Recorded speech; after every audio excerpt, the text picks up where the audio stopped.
And then the next toe over, they had to break it and straighten it too. And it wasn't fun to look at either. I know you're showing Good, pictures. how are you? Anything new with you? No. I tested positive for antibodies, but I never was sick. Oh, well, that's Yay. good. You're like a superhero. Oh yeah. I Yeah. think it's a DNA thing because my little sister did too. Oh, really? Yep. But the problem is my son's got to have his other foot done next. So. I was not sad about that. Well, we did that like last fall, but I mean it was a good 6-8 weeks that he just got around on crutches. That's a superpower I love. Thatcher, do you want to take Well, that? I like your scooter. I'm gonna have to sell it on that idea.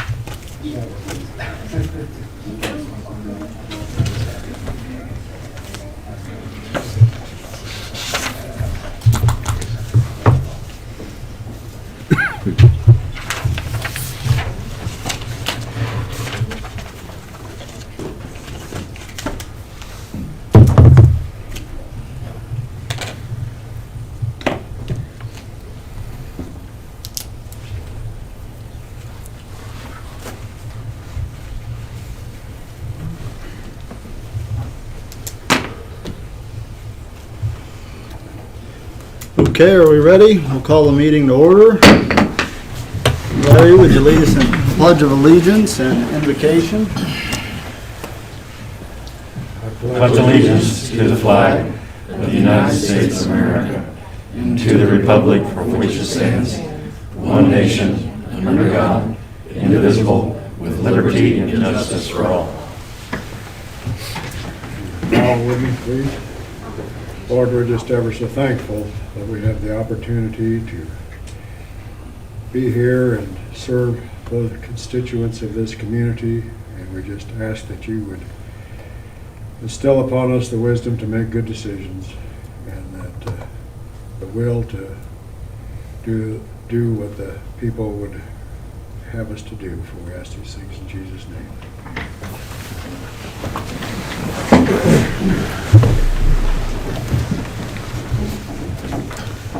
Item C, approval of the agenda.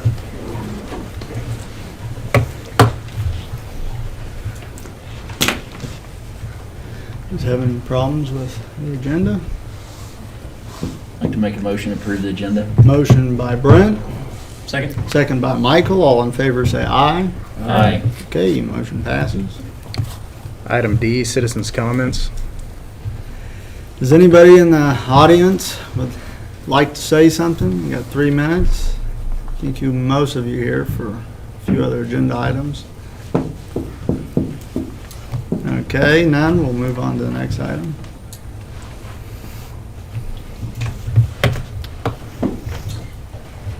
Come on up, Trey.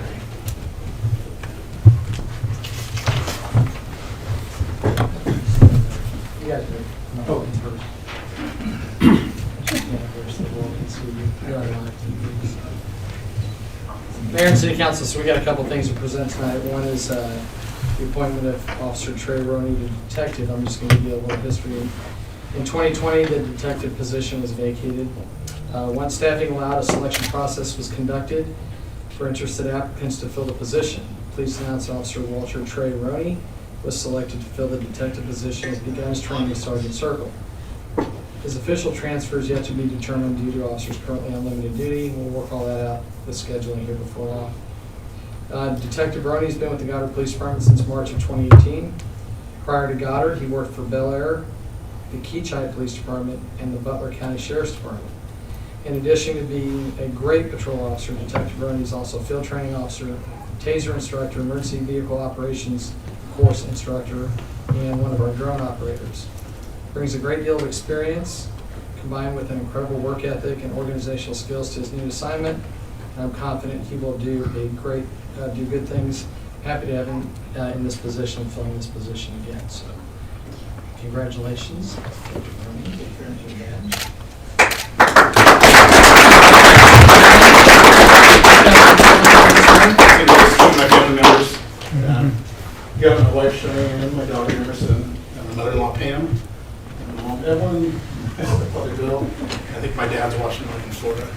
Okay, okay, do you want? I got a plans, you want to hand me a map?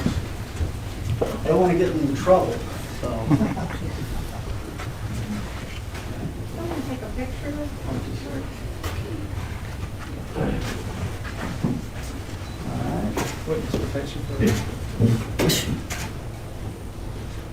You make me feel really small. I know. All right, congratulations. Thank you. Thank you.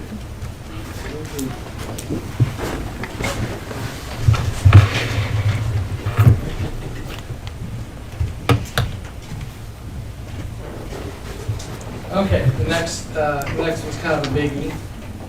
So I'm going to just read a few things to you here. This next is a presentation of the Life Saving Award to Captain Lance Beagley, Sergeant Andrew Circle, Officer Philip Sheelight. Sergeant Circle had a family emergency tonight and won't be here, so we'll make arrangements to do this. Another reason why he's here.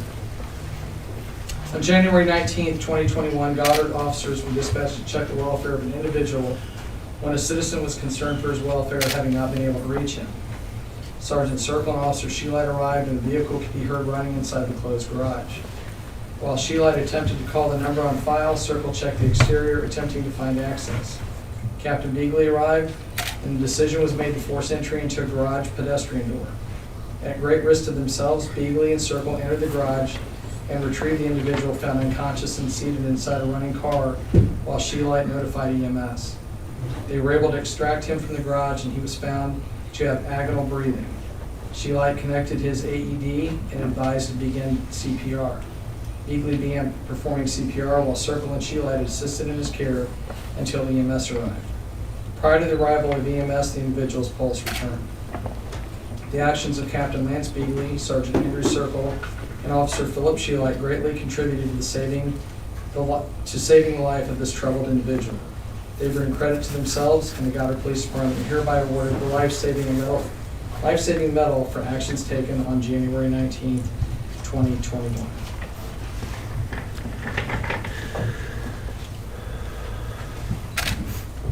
I'll do this with 2 hands.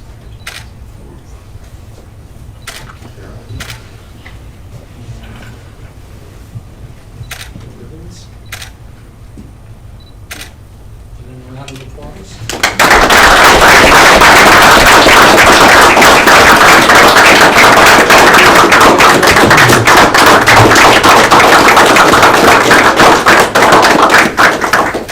Sullivan beautiful family here, my beautiful wife Rena, and my beautiful daughters Liddy and Bailey, and our little foster child. That's what it is. Phil? My beautiful wife Savannah, my youngest son Parker, and my son Tucker. I got Taylor and Tucker both. I'm really proud of these 3 guys for what they did, and there's defining moments in a police officer's career, things that you never forget. I'm sure this will be one of them. So really happy to be able to present you guys with this. So why don't we come over here and we'll grab a picture of you 2, and then we'll get to the next one.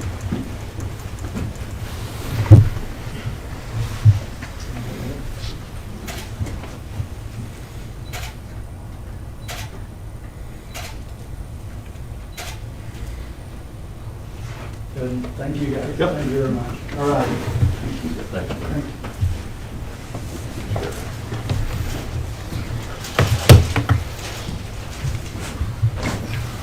And this is regarding that same incident. January 19, 2021, while making a service call, Mr. Agnew was able to contact his client. Mr. Derek Agnew also heard a vehicle running in the enclosed garage and detected a strong odor of vehicle exhaust fumes. Concerned for the well-being of his client, Mr. Agnew attempted to contact multiple times, and when unsuccessful, he contacted the local police department. Mr. Agnew's actions significantly contributed to saving the life of his client. Mr. Agnew brings credit to himself and his employer, and for his actions on January 19, 2021, Mr. Derek Agnew has presented the Goddard Police Department Certificate of Commendation.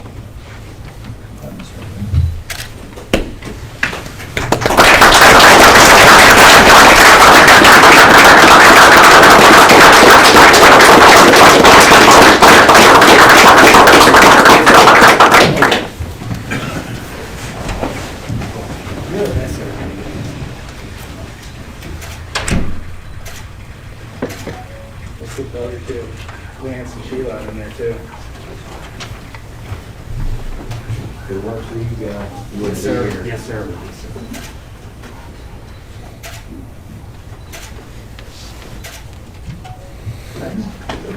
Appreciate you guys.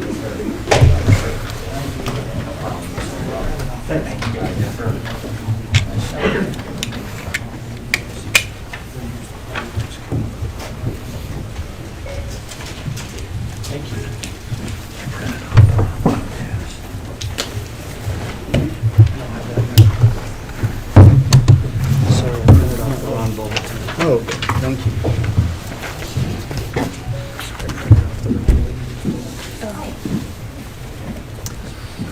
Thank you guys for coming out. I appreciate that. Thank you for all your work. Thank you.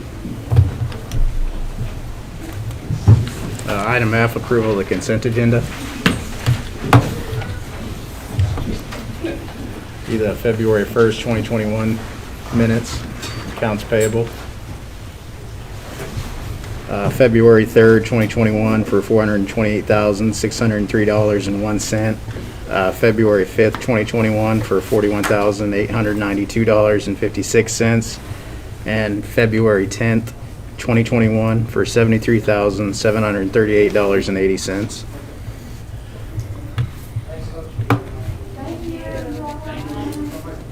Do you guys have any questions on the consent agenda?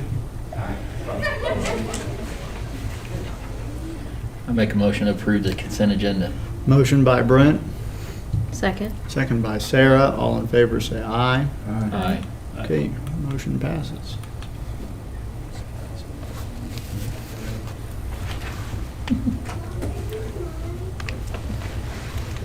Oh, it is a consent agenda. Yeah. Item H1, Southwest Corridor Sewer Basin Study.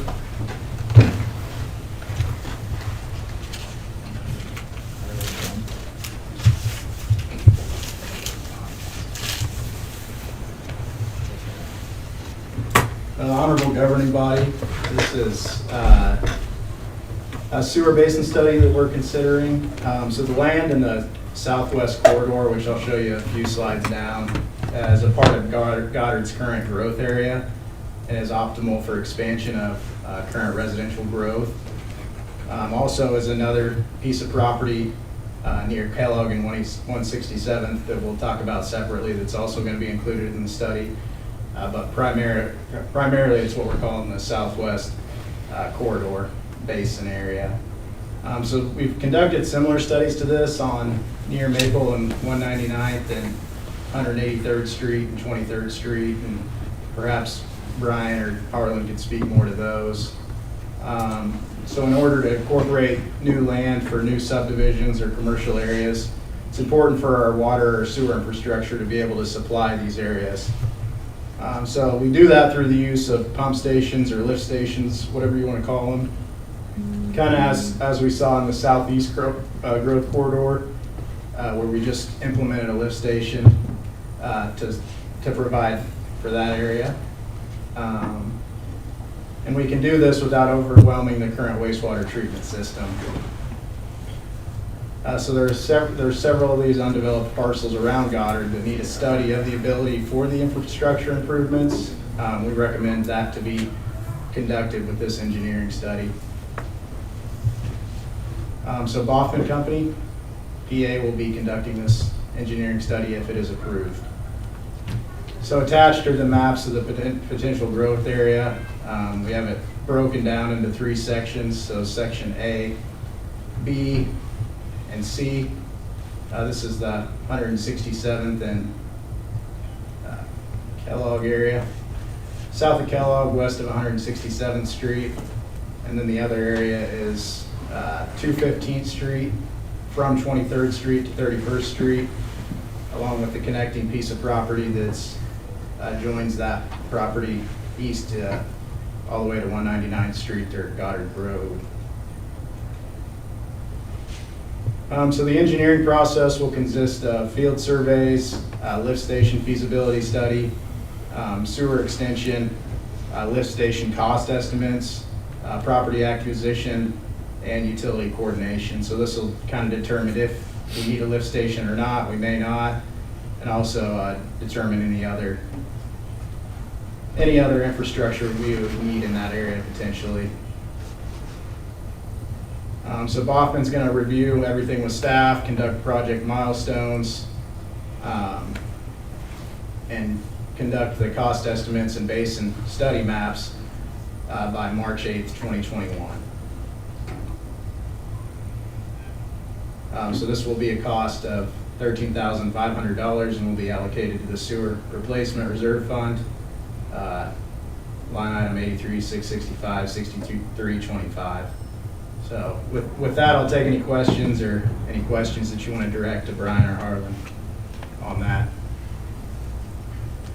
Well, Harlan, when you're that far out, you'd have to have basically a force sewer main, wouldn't you, to get it to the lift station? Right, yeah, and that's, I mean, depending on the elevations that they find out, verify on some of the existing gravity lines we have, you get down to the southwest, and it's highly likely that would require a lift station. And likewise, the property on 167th, because that is somewhat removed from our existing gravity system. So to get it to the gravity system, you would have to likely pump it. But can the existing gravity system take the excess?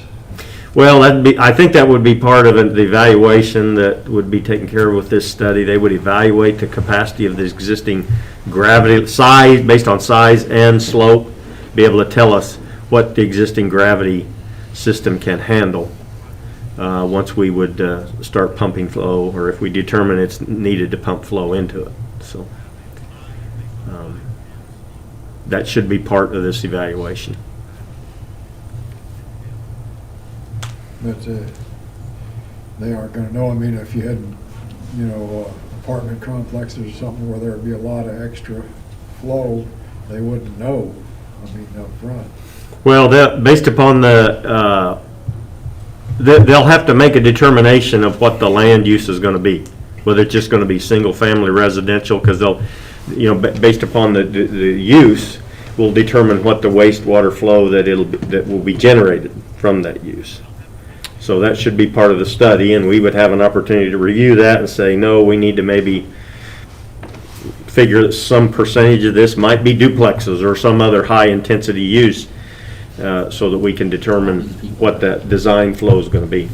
Most of these homes are going to be single-family homes, is what we've discussed with the developers and everything. And one of the discussions and the points that was brought up in the beginning of the year is how do we expand our growth, more towards the east and try to find other areas to where we can start marking our territories. And this is going to be a study that's going to help us accomplish that, and what needs to be done in order to actually accomplish more development. So, Are the houses that are in that A section, are they on city water already and sewer? No, they're not on city sewer. And they're unplatted, so they're not eligible for annexation until they're completely enveloped. mm-hmm. So they drive on our roads and ideally shop here, but they're not taxpayers. They're probably on wells and their own on-site systems.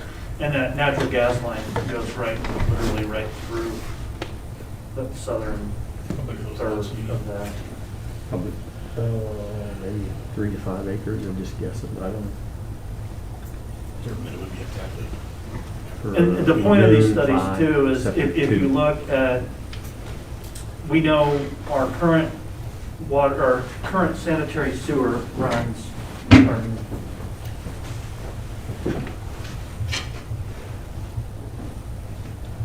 okay, this is 215.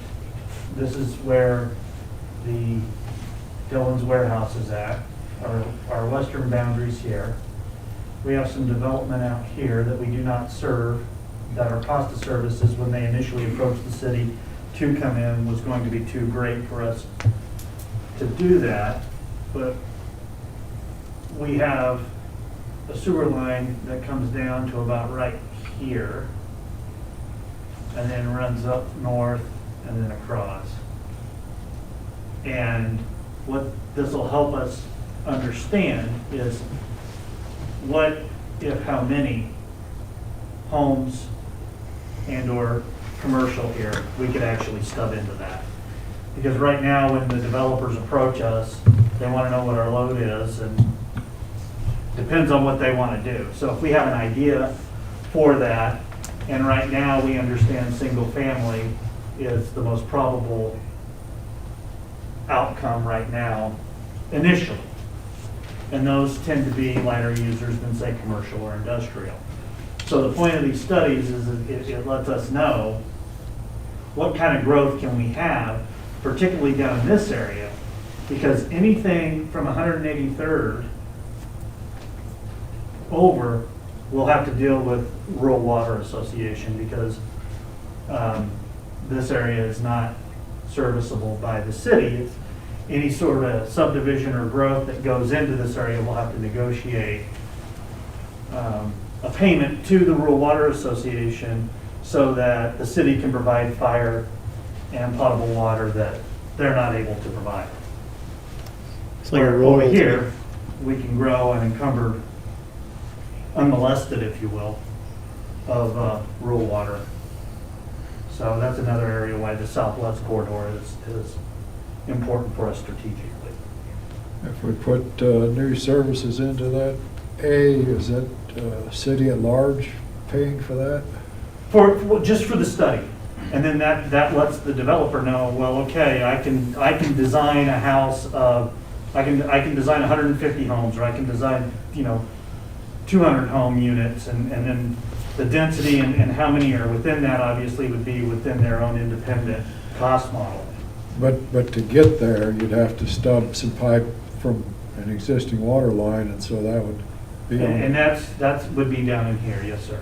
So that would be. But again, that gets to, because of our growth that we've had here and here, we have a 12-inch water and sewer line here that's close to being, and Harlan can speak to this more eloquently than I, but we're worried about eventually overloading it with the flow from development here and eventually down in here, because it'll all flow from our southeast growth corridor lift station down into the wastewater plant. So to what extent, as staff, we don't make those kind of assertions to developers as to whether or not the city at large would participate. If we did receive such a request, we would bring it to the city council. So, and we haven't received any such requests, sir. So do we know at what point the 12-inch line is going to be overrun to the south that you're just talking about? No, I mean, we've anticipated further growth Okay. where it's logical. So that's the whole thing, though, but we don't want to make it we want to plan ahead so that we're not routing stuff through here and tying stuff in and creating a bottleneck. We want to think in the second and third derivatives so that we're able to. Plus, it makes sense because we've got sewer lines, that stop about right there anyway. Yeah. I was just wondering, because if we're studying out there, I mean, for the 100 and, what road is? This is 183rd. Yeah, so as we continue down 183rd, at what point are we maxing that out? Well, that would be here and here. And then obviously, as you look with the schools here, it makes sense at some point, maybe there would be consideration in the next 50 years Okay. of residential growth here, but that gets into here. Or at what point do we look at some other additional system going south? Because kind of an easy rule of thumb, where the linear trail is, that's, like I said, as a rule of thumb, your drainage flows and your gravity breaks south of the trail and north of the trail. And I guess my question is, would it be prudent now if we're thinking about that growth to leave us some right-of-way when that land acquisition gets bought, or we'd have right-of-way already purchased to put another line if we needed it? Well, and what we do historically with the plats is when the developers go to plat that, the necessary right-of-way requirements are included in that plat. So that way the city's not having to actually buy it. Because they're coming to us for the services, so it just goes into their business model that they're going to go ahead and set aside the appropriate right-of-way requirements.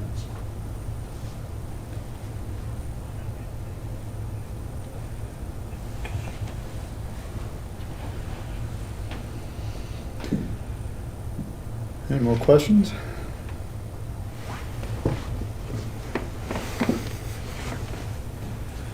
Okay.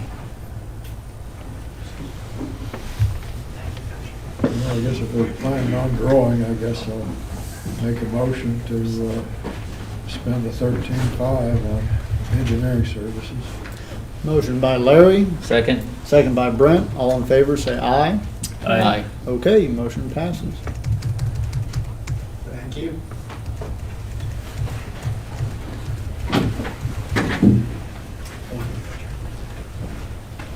Honorable Mayor and Council, this is the franchise agreement or right-of-way usage agreement with Sedgwick County Rural Electric Co-op. The current agreement was adopted with Ordinance 711 on January 18th, 2011. It was 10 years with a gross fee of 5%. This 5% is identical to the Ordinance 740 that was approved for, at the time, Westar, now Evergy. As a general rule, just essentially things along or along Maple is what's served by Sedgwick County Rural Electric Co-op. And the purpose of right-of-way is to help us reduce and offset the cost of utility relocations and site mitigation within the area for our growth as we proceed with an orderly growth process. What the ordinance does is it continues the 5% gross receipts. It's a 10-year term, able to renew in 5, and it's essentially unchanged from Ordinance 711 that was authored by Bob Kirkendall. 2020 reflected $12,000 in fees. I provide greater detail in the staff report from Matt's numbers. Shows that essentially we had just under 2%, and then we've grown each year, and that's attributed essentially to the growth along Elk Ridge. Is what that's attributed to is we've added homes within Elk Ridge. Those are customers that are in Sedgwick County Rural Co-ops service territories, so that's where you see that growth. And I believe we have a visitor from Sedgwick County Rural Electric Co-op here to answer any questions that you may have, or would you like to say something, sir? Sure. Mayor Larkin, City Council. I'm Scott Ayers, Sedgwick County Electric Cooperative CEO Manager. We're located over at Cheney. We've worked years with your staff, and driving over here, it reminded me, we started our roots in Goddard in 1937. So we were in Goddard here for about 10 years, and at the time we were building line out in western Sedgwick County, and we grew to 5 counties. So at this time we have a little over 7,000 members. We kind of were incorporated into the city of Goddard and did our franchise, I believe, about 10 years ago. And, the difference between us and Evergy a little bit is we're a cooperative and a little bit easier to get a hold of, a little smaller office, but we look forward to working with the city in any way we can over the next few years. And with that, stand for any questions. If anybody had any questions about us, I don't know if any of you are on our line now, but I appreciate you considering our franchise with the city of Goddard again. Thank you. You guys have any questions? So you got any blackouts here lately? I figured somebody'd ask about that. The SPP Southwest Power Pool just went to a level 2, which we've been through that today and hasn't been much fun. Luckily, none of our members were affected by this yet, but if we can make it through tomorrow, I believe, the temperatures back off a little bit. Hopefully the natural gas will, I'm probably giving you more information than you want to know, but if we can make it through tomorrow into Thursday morning, I'm thinking the SPP will be do better, so. Good. Appreciate it. Thank you. And we have 2 lift stations that are serviced by Sedgwick County Rural Electric Oh, Co-op, really? the Okay. Spring Hill and Elk Ridge lift stations. Okay. If there are no further questions, it's recommended that you can consider and approve the proposed ordinance, and that can be done with the waiving it by voice and the roll call for consideration. Motion, we waive the reading of the ordinance. Motion by Michael, Second? second by Sarah. All in favor, say aye. Aye. Okay, motion passes. I'll make a motion to consider the ordinance. Motion by Sarah, Second? second by Michael. Roll call. Councilmember Zimmerman, Yes. Councilmember Leland, Yes. Councilmember Trailer, Yes. Councilmember Proctor. Yes.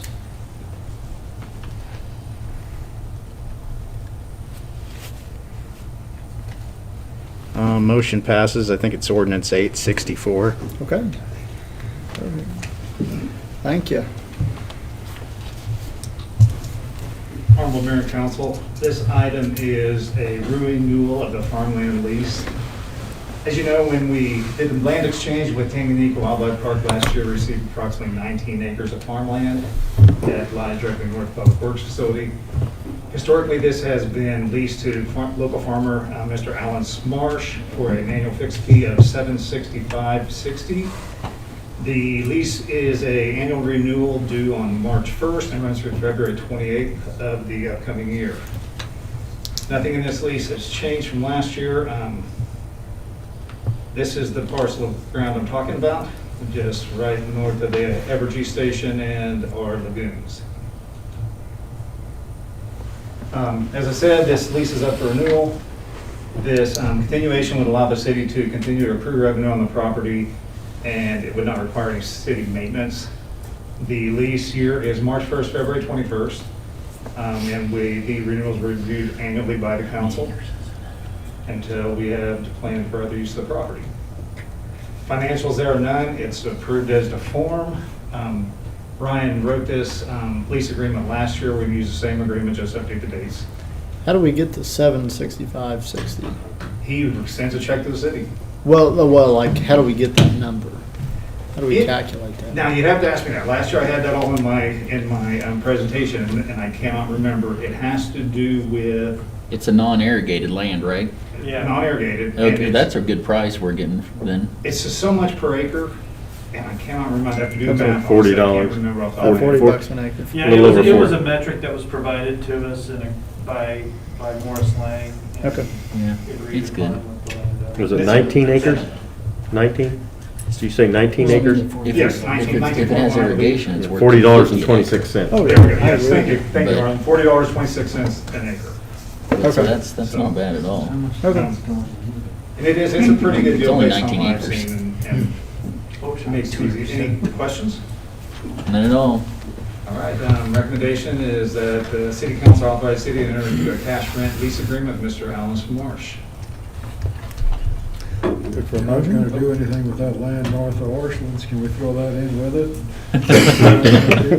Can we throw that other land in? I haven't Actually, asked that's the not a bad farmer. question. Yeah, right. Get a little bit of money off of it until somebody does something with it? I can talk to him about that. I have not talked about that yet. I would do with something him. cool with like grazed alpacas or something. We could do that at the North Then we don't Park, have to at least Grace mow Alpacas it. at North Park. If it's farmed, Mow it, though, right? that's right. Taxes are cheaper on it Do you when want it's to, farmland. do you want to contact Schmarsh? It's only 4 acres. It's only 4 acres. I don't know if he would. I can contact him. Tough to get to off the frontage road. See, I don't know that we want farm implements running down the frontage road No. Oh, to service the 4 acres. What's it gonna cost to rewrite that? To rewrite the lease? Oh, okay. No. It's free. Okay. great.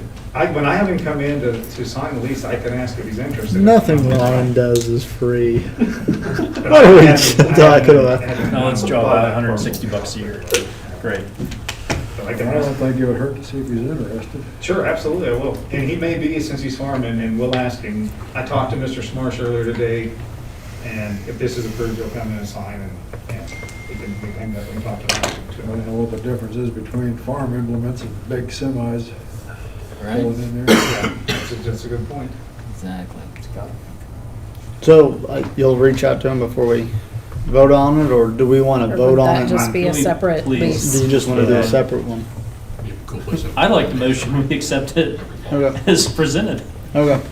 Motion Second. by Michael, second by Sarah. All in favor say aye. Aye. Okay, motion passes. And we'll consider the 4 acres on a separate agreement if he's interested. Okay. I'll talk to Mr. Smarsh later this week, early next week when he comes in. I'll ask him about it. Okay.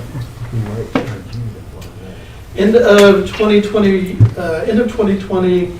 I was before you and we discussed making changes to the composition of the governing body and revisiting powers and duties and what to do with the currently vacant council member seat that was vacated when then Mayor Blubaugh resigned and then council member Marvin was elevated to the mayor position. So you directed me to draft a charter ordinance that would restructure the governing body to a 5-person panel, giving the mayor a vote, which is different than the current composition where the mayor doesn't get a vote.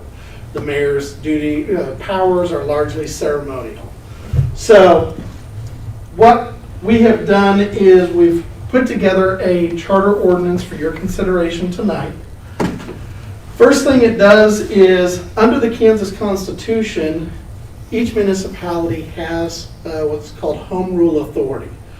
They have authority to make local determinations on matters that are not decided uniformly by the state, and matters that are not uniform as to cities of the same class. So the first thing we've got to do is we've got to exempt the city from certain statutory obligations governing makeup, composition of the governing body, powers, and duties. So that's what the exemption section does.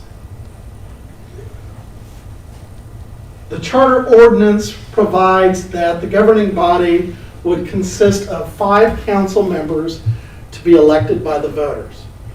There wouldn't be any change with regard to the existing members of the council. The mayor and vice mayor would be appointed by the governing body from its own membership. So that would be different than under the current system where the voters elect the mayor. Mayor Larkin would be appointed to fill the currently vacant position on the governing body while continuing to serve in the reformed mayor position. The mayor and vice mayor positions, again, would be chosen by the governing body from its own membership for a 2-year term. It's nearly identical to the way that the county commission operates. The county commissioners choose from their own membership a president to serve for, I believe it's a 2-year term. So this would operate in the exact same way. The mayor would be entitled to vote on all matters. Right now, the mayor only gets to vote if there's a tie. Mayor would continue to serve as the ceremonial head of the city, presiding at all meetings of the governing body, signing all formal instruments, resolutions, ordinances, etc. The vice mayor would fill in for the mayor in his or her absence. And then, just as is the case now, no responsibility for any day-to-day administration of the city. That's done by the city administrator. Vacancies in office, again, very similar to what we already do. The mayor would fill vacancies on the governing body, subject to the governing body's consent. In the event of a vacancy in the position of mayor or vice mayor, the remaining governing body members pick a replacement from their own membership. Expiration of terms wouldn't be any change to for the unexpired terms of any of the governing body members. General elections would occur in odd-numbered years. Next general election is November of this year. Council terms would be 4 years, just as they are currently, so no change there. City administrator, no change in job title, no change in pay. Role and duties are largely unchanged. Would continue to direct and manage the city's day-to-day affairs. Hiring and firing decisions, including officer appointments, would be subject to advice and input of the governing body. Mayor would continue to appoint the city administrator, municipal court judge, and city attorney, subject to governing body approval. And the procedure, if you all decide that this is what you want to do, you want to enact this charter ordinance and make these changes, the way to do it is, number one, have to approve this charter ordinance by a 2/3 vote of the governing body, which includes the mayor voting. The charter ordinance would then be published once each week for 2 consecutive weeks in the Times Sentinel, and it would become effective 61 days after final publication, subject to filing of a petition in opposition signed by 10% of the electorate, in which case then it goes to a vote of, goes to the voters. So, really pretty straightforward. Biggest change is giving the mayor a vote.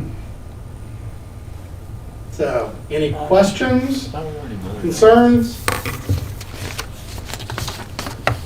My thought is, I've sat in the council a long time, and I've seen the change of mayors a number of times, and it's sort of like changing CEOs of a company every 2 years by somebody that doesn't know the business. And you're saying, okay, take over, and all of a sudden, they're making changes, and they don't know what happened before that time to get where that company was and made it successful.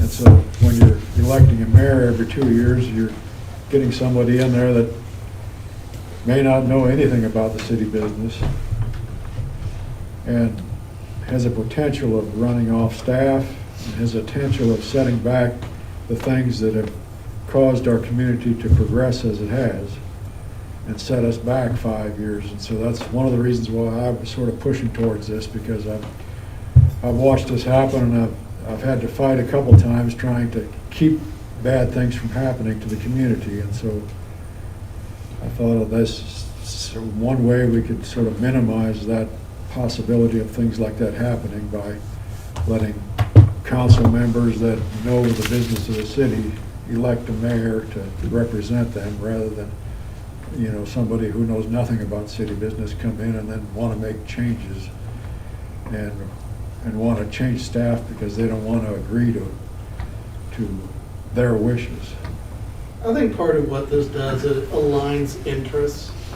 It aligns the interests of the mayor position with the governing body position. And at times there's been conflict between those two roles in the past. Because under the current system, it is the governing body collectively that holds the power. No single council member has any authority to act for the city. You act collectively, not individually. But the mayor doesn't have any significant authority. The mayor position is largely a ceremonial position under the existing system. So I think by giving the mayor a vote, making the mayor one of the council members, helps to align those two interests, and hopefully will minimize any conflict in the future. Gives the mayor role skin in the game, so they can't be a yes man and tell interest groups in the community whatever they want to hear, and then later, you know, they get, if it doesn't happen, they get to push the blame onto the council. They've So got to go it- on the record. They got to go on the record, and their vote matters. So I think this is a great idea, Larry, and I think this is a good fix for that problem. So, any more questions? No more questions? We're just gonna approve it. All Well, righty. If you all want to move forward with it tonight, then you can make a voice motion to waive the reading, and then do a roll call vote to approve the charter ordinance. Okay, so a motion to waive Waive the the reading. reading. Motion by Brent, Second? second by Michael. All in favor say aye. Aye. Okay, motion passes. So now I need a motion to approve. Roll call. Motion to consider, right? Motion to Yeah, motion to consider. consider. Motion to consider the reading, The ordinance. The or the ordinance. Consider ordinance. the charter ordinance. Charter ordinance. Yeah. There we go. Motion by Brent, Seconded. second by Larry. Roll call. Councilmember Zimmerman, Yes. Councilmember Leland, Yes. Councilmember Trailer, Yes. Councilmember Proctor, Yes. And Mayor Larkin. and Mayor Larkin. Yes. Motion passes. Ordinance 865. Charter ordinance. Charter ordinance. Thank you, Ryan. 15. Thank you. Thank you, Ryan, appreciate it.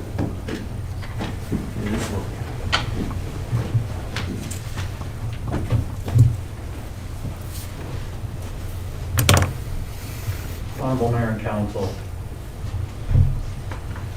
Showing, kind of mixing things up.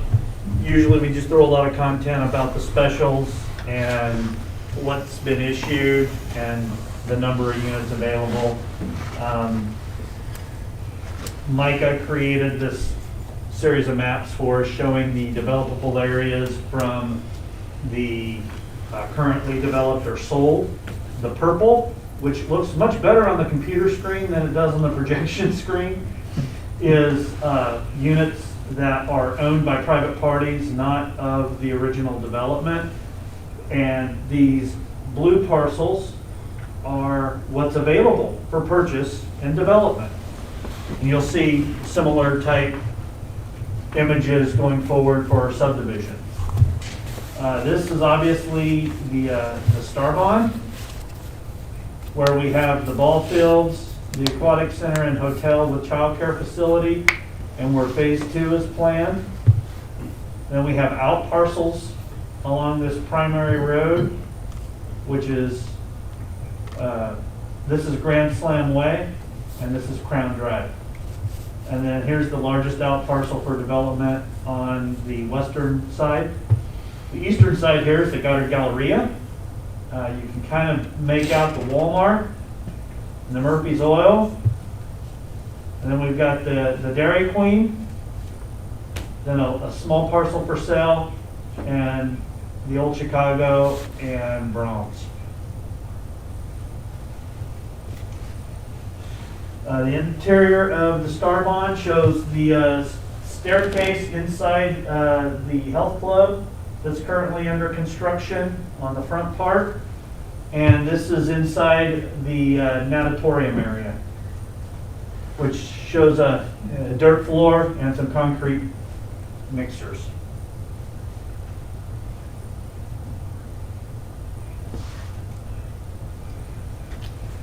Arbor Creek shows the various phases of 1 through 6, with phase 1 currently under construction. We have 50 lots in phase 1, and then of course the remaining, for a total of 245 lots in the remaining phases that hopefully will be developed here within the coming years. Just a little more detail on the 31 out of the 59 lots of phase 1 that have already been purchased.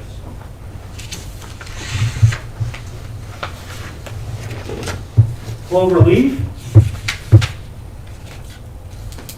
This shows the 3 phases for the 130 lots. This is Martin's Drive, which has the multifamily on it, with phase one, and then we will obviously be coming to you here very soon with the phase two temp note issuances for that expansion. I don't have a timeline yet, but I know that we've been in discussions with the developer and anticipate bringing that here within the next several months.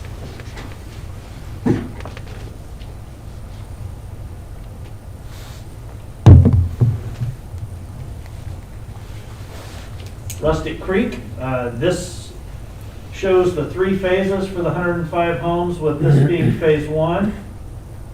Phase two's down here. Phase 3 is in the middle. That also shows a connection, much like phase one, into Autumn Blaze, which will allow more than one primary point of ingress, egress off of Harper Drive onto the frontage road or Kellogg. So this gets something that's been recommended by Sedgwick County Fire and is best management practices for planning and zoning. We're able to achieve that. Last council meeting, you approved the resolution.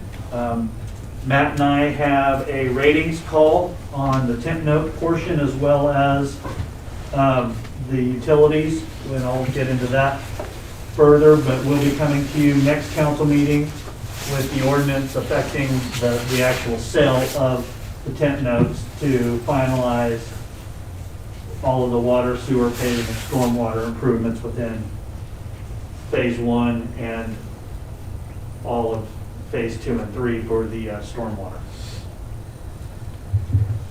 And this is just showing back before the snows, looking north from the Orchlands and the Quick Shop with Main Street. Elk Ridge, showing some of the construction underway last week, for our last meeting, I mean. The Arquette, we're currently working on and will be addressing some property owners for some temporary construction easement. That will require us going through a process that you may be familiar with the frontage road realignment, where we have to have some appraisals occur and then take the mean, and then from there we can approach Vermeer and the property owner here, as there's going to be a small amount of right-of-way requirement on this corner, which is where that Goddard Lions sign is, and then for this area here as well. The 183rd Street intersection project, you may remember that we had this geometric as one project with the frontage road realignment. Due to costs and time, we peeled this off into a separate project, and we're currently working with Harlan and Trans Systems to submit our application for funding for the project that will allow for multi-lane, turn lane in all directions from the north and south, as well as coordinating traffic flow and an intelligent traffic control design that'll be coordinated with the R-cut further to the west. And what that generally tends to mean is if you're driving the speed limit, your likelihood of actually hitting a red light is significantly reduced. So the probability of a continuous green light is what we're looking for there.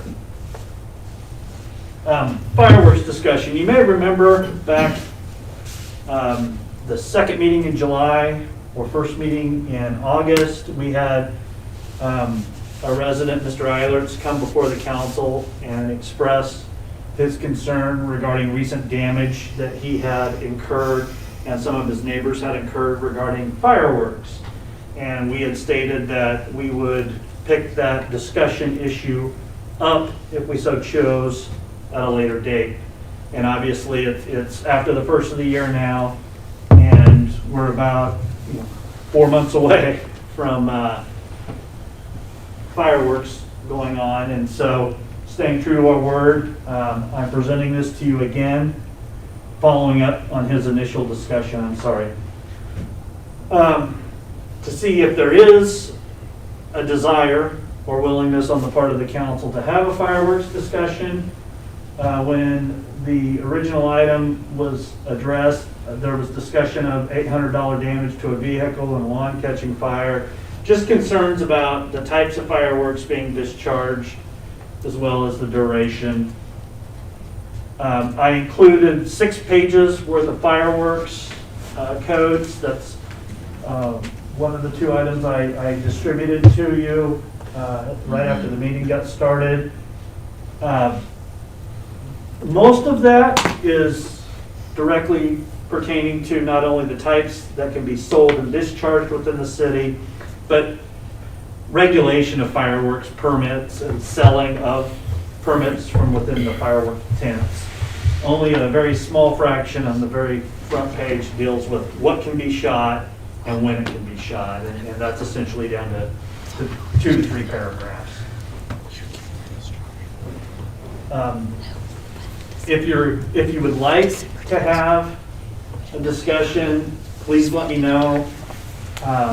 If we're comfortable with the current state of affairs,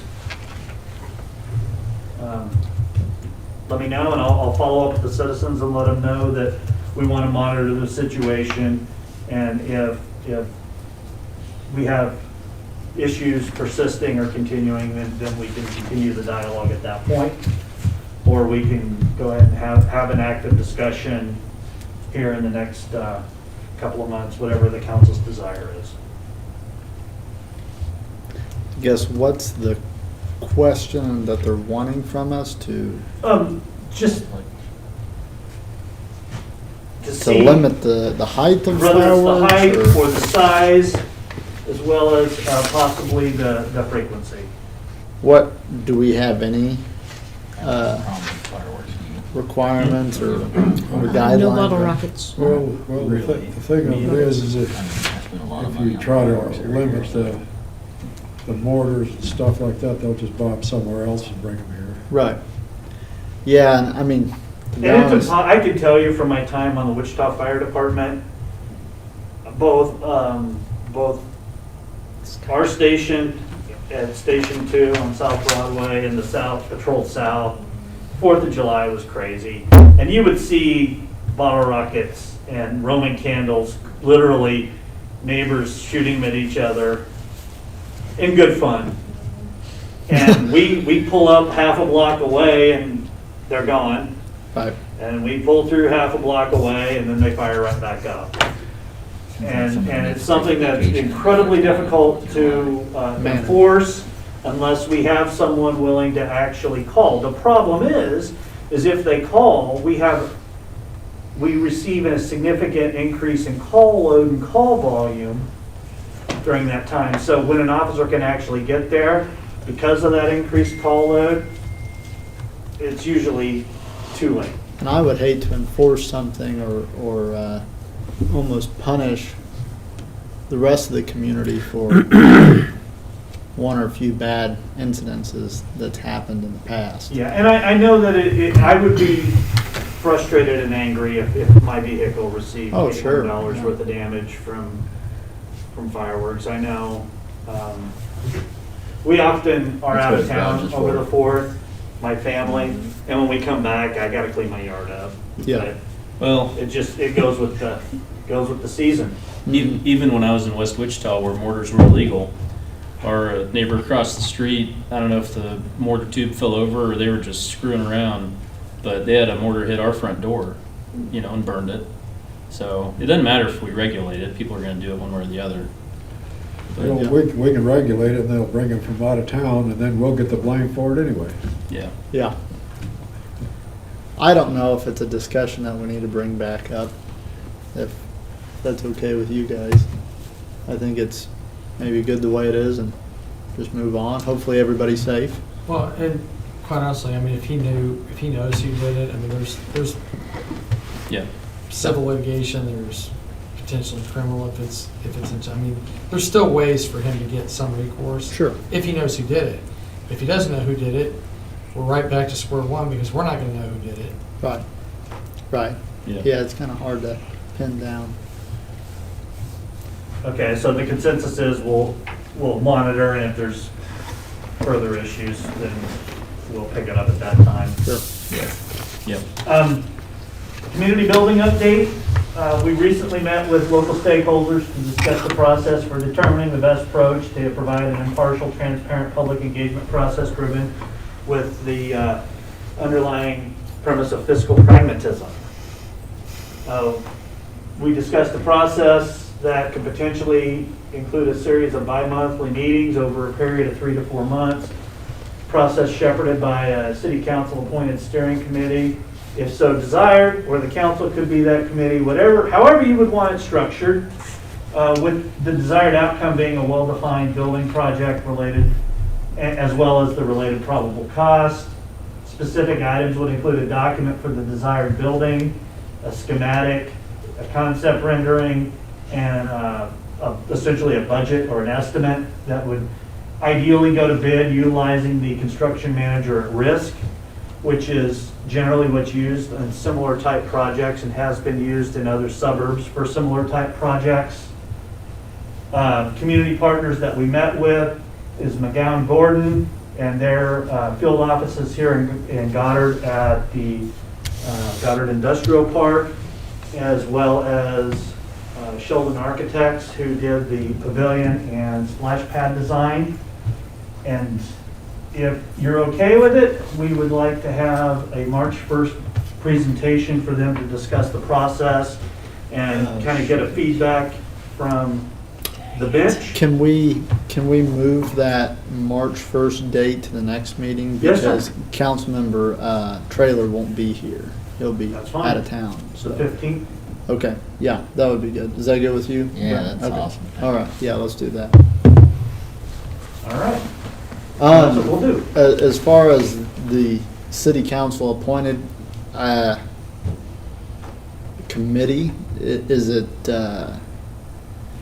We what- just assume that you wouldn't how want to does that have work? 2 meetings a month on top of the 2 that you already have. If it's something that you would like to see, bearing in mind that if there's a quorum of the council, it's a public meeting, as opposed to it could be a workshop, but it is a full public meeting. What do you guys want to do on that? Is that something that you want to appoint to somebody to manage, or do we want to manage that? How about our park board? Do we still have a park board? We have a park board. We haven't met because we really haven't had much to meet on. Can we appoint our park board to this? You can do whatever you want to do, sir.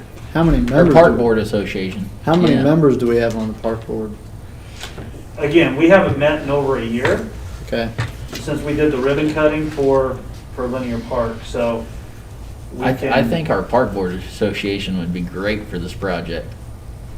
That's what we'll do. If that's what the council wants. Who's on the park board?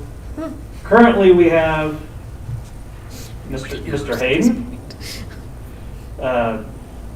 Is Kelsey still? Kelsey, she wanted to get off, and we said, we're going more ad hoc as opposed Yeah. to regular meetings, because having folks meet and Tracy. then not, I'm sorry, Tracy? Tracy Wolf Yeah. and Eric Poe. Eric Poe, Eric Poe. and And, I think that's about it. 5? no. Chris Hahn's mom. Debbie Hahn. Debbie Hahn. Debbie Hahn. There we I go. know. I know someone who would be good on it. She was on one in Colorado. Are they going to actually attend these meetings? Would be twice Yeah, a they month. actually. But again, that's the yeah. steering committee, because they would be, like Sheldon would be out in facilitating meetings with the different constituent groups that use the community center and determining the scope. And again, I would let them make their presentation so that they could speak Yeah. as to what they have. more My in concern, minds. and this is just my biggest concern is the community has emphasized that this is an important issue to them.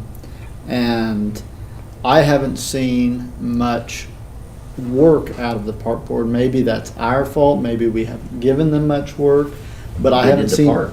I haven't.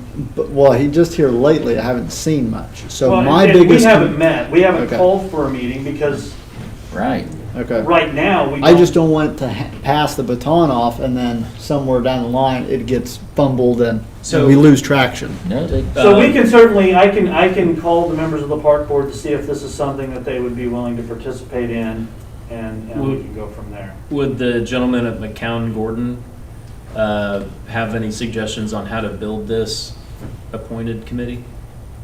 Or who- I would let them speak to that because they would be the ones facilitating. Ultimately, as I had shared at the meeting, from staff's perspective, what we're looking for is something that's transparent, impartial, and is engaging of the public. So that way, what the recommendation to the council is truly what Yeah. the citizens say that they would like to see for this facility. I don't think we need to tie our hands right out of the gates on who's involved with it and who's well, not. we're still in, I mean, we still have final say in everything, Right. but they Yes. take all the legwork. Well, Yeah. As long as they pick up that baton, I'm okay with that. Yeah, they But I- will. I know they will. You're not looking for us to appoint people No, to sir, or not. no. No, No, in fact, we just talk don't. talk with them to see if they'd be interested. Brian. Okay, I think that's Yeah. fine. Yeah. Is that okay with you guys? Larry? Okay. Okay. All right, Cool. let's go from there. All right, so March 15th as opposed to March 1st. Upcoming agenda items, which at the very top, we'll move to March 15th. We got an update from Micah on the nuisance and health code status of Summerwood. We'll have the water and sewer debt consolidation ordinance presented at March 1st for Geo Bond Series 2021-1. Rustic Creek issuance ordinance for the Geo 10 notes that we mentioned during that portion of the presentation for 2021-1. Tentatively planning on Phase 2 Star Bond issuance ordinance on March 1st, if not March 1st, March 15th. And the capital budget workshop on March 15th with the chamber goals and updates and community event status for March 15th. And then because the bonds for the debt consolidation would occur on the 1st, we would come back with some water and sewer utility rate reviews for your review and comment to reduce the rates so that it parodies the savings that were created with the consolidation of the utility debt. We'll also have the annual roadway and street maintenance bid award in April, as well as a capital budget workshop, and start talking about the utility rates going, or utility budgets going forward. And then I anticipate at some point here, late spring, the CID authorization coming through for Tanganyika for their construction project. But again, that requires, much the same way for the Star Bond disbursement process, the receipts and canceled checks to make sure that all of those are within the statutorily allowed amounts that were established by the council's ordinance within the state statute framework. Can you tell me a little bit more about what the utility rate, water and sewer ordinance review, what, on the? Well, that would be the March new rate 15th? structure. Is that when we actually finalize and Well, vote we on would it? present it to you, and you could obviously do it at that time, or if you had comments and feedback for us Okay. to make changes or whatever, then that would be done at that time as well. And then we would come back at the next meeting with those changes for your consideration. Okay.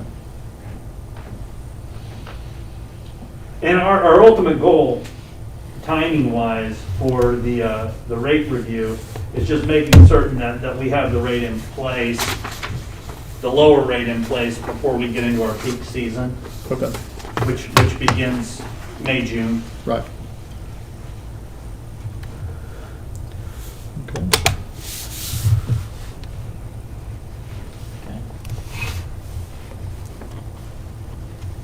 That concludes my report. Thank you. All right. Okay, governing body comments. Larry? Well, we're talking about Tanganyika. Are we running any problems with their bond thing where they're not properly presenting the bills and so on? or- No, sir, we haven't had any issues at all. This is standard. Once once that project is complete or nearing completion, what occurs is they submit, say the council approves $100,000 worth of expenditures, then once the council says yes, staff will make a presentation to the council saying, this is the amount of expenditures that qualify based upon their presentation that we can confirm. And then we'll ask you to approve an amount you've already approved like $8 million worth. So I don't see us having a problem as far as the dollar amount, but what this will do is, once the council says yes, these expenditures and these improvements conform, then Matt will be able, as soon as we receive those disbursements from the collections in future years, Matt will then, in accordance with our agreement, turn those around within, I think it's 15 days or 20 days. So as soon as the state gives us those disbursements, he turns around and cuts a check to Tanganyika, up to the amount that the council approved with the receipts and the canceled checks. Okay. Okay, and There's my, have we looked at any more into the properties for the community center that we were talking about? Or? yes, in fact, it was about a month and a half ago, I had left the last message with, and I got a call back and a voicemail from one of the doctors today. So I will follow up with him tomorrow. But I got that call today from about 6 weeks ago. Well, the other thing I had is I guess you touched on it a little bit, but I hadn't seen any progress on the hotel, and I just didn't know whether they're just waiting on the permit to come through us to start putting it up, or what? No, we did, for expediency's sake, go ahead and issue the notice to proceed, but we haven't yet received payment, I don't think yet. Micah, have we? Although I understand that the check's been cut. There was a mistake with the Metropolitan Area Building and Construction Department. They accidentally received 100% of the fee for the permit as opposed to redirecting them to come and pay the city of Goddard. Normally, they would come and pay the city of Goddard, and we would remit 50% of it back to MABCD. There was a discrepancy at their level, and so they received 100% of it. So they spoke with their senior level of their department, and they said to refund Rock Construction 100% of the permit fee and have Rock Construction come back into the city of Goddard and pay us 100% of it, so then we could turn around and remit 50% back to MABCD. That is unfortunate for us, but we did go ahead and issue them the building permit because, in good faith, because they had already paid MABCD, and so this was not at the fault of the general contractor. This is more at the fault of MABCD, and so we went ahead and issued them the building permit so they could move forward to try to get ahead of the cold weather for laying concrete and plumbing and everything else necessary. We are in contact with Rock Construction for them to give us the full amount, $19,000 plus, and we believe they'll be in any time to pay for that, but they just haven't done it yet. So. And did we have something in He called me today. I'll call. plans for making sure that they don't fall behind on their taxes on that like they have in other areas? They are current 100% for their Goddard property, and I believe most all of their Sedgwick County locations. That's all I had. Sarah? I don't have anything. Michael? Got any comment? I'm glad it's warm in here. Huh. Yeah. What about No, you? I'd like to express appreciation to our maintenance crews on keeping the roads cleared as best they can with all the blowing snow and slippery situations. Those guys worked really hard. Thank you. Yeah, who did I see the other day? I've been everywhere this last Is that week. you that waved at me? Yeah. Yeah, okay. I know what Was I truck. in the Chevy, I think? I don't know. I was in one of the. Yeah, you're in the Tahoe or? No, I was in the Tahoe. Yeah. Okay. Yeah. that all you got? Oh, man, the roads are, I think they're pretty good in Goddard. Especially neighborhoods. The guys worked really hard. Yeah, it looks good. Looks good. I'm looking forward to driving down the city of the center of the street. Packing that down for you a little We'll have to bit. push it back to the center. And that's it. All right. Well, I can't say much more than what these guys already said, so thank you, everything. Thank you, Fred, and your officers for everything that they do. So, I'm looking for a motion to adjourn. I motion to adjourn. Motion by Sarah. Second by Larry. All in favor, say aye. Aye. Aye. Okay. So no executive session? No. No, it's just on the old blank. Okay.